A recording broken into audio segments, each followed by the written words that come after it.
صحیح بخاری حدیث نمبر 166۔ عبداللہ بن جریح نے عبداللہ بن عمر سے پوچھا کہ اے ابو عبد الرحمن، میں نے تمہیں 4 ایسے کام کرتے ہوئے دیکھا ہے جنہیں تمہارے ساتھیوں کو کرتے ہوئے نہیں دیکھا۔ وہ کہنے لگے اے ابن جریح وہ کیا ہیں؟ ابن جریح نے کہا کہ میں نے طواف کے وقت آپ کو دیکھا کہ 2 یمانی رکنوں کے سوا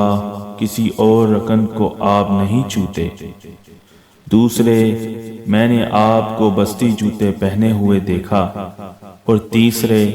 میں نے دیکھا کہ آپ زرد رنگ استعمال کرتے ہو، اور چوتھی بات میں نے یہ دیکھی کہ جب آپ مکہ میں تھے لوگ ذوالحج کا چاند دیکھ کر لبیک پکارنے لگتے ہیں اور حج کا احرام باندھ لیتے ہیں، اور آپ 8ویں تاریخ تک احرام نہیں باندھتے۔ عبداللہ بن عمر رضی اللہ تعالی عنہ نے جواب دیا کہ دوسرے ارکان کو تو میں یوں نہیں چھوتا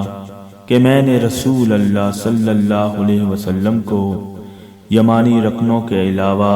کسی اور رکن کو چھوتے ہوئے نہیں دیکھا، اور رہے جوتے تو میں نے رسول اللہ صلی اللہ علیہ وسلم کو ایسے جوتے پہنے ہوئے دیکھا کہ جن کے چمڑے پر بال نہیں تھے، اور آپ صلی اللہ علیہ وسلم انہی کو پہنے پہنے وضو فرمایا کرتے تھے، تو میں بھی انہی کو پہننا پسند کرتا ہوں۔ اور زرد رنگ کی بات یہ ہے کہ میں نے رسول اللہ صلی اللہ علیہ وسلم کو زرد رنگ رنگتے ہوئے دیکھا ہے، تو میں بھی اسی رنگ سے رنگنا پسند کرتا ہوں۔ اور احرام باندھنے کا معاملہ یہ ہے کہ میں نے رسول اللہ صلی اللہ علیہ وسلم کو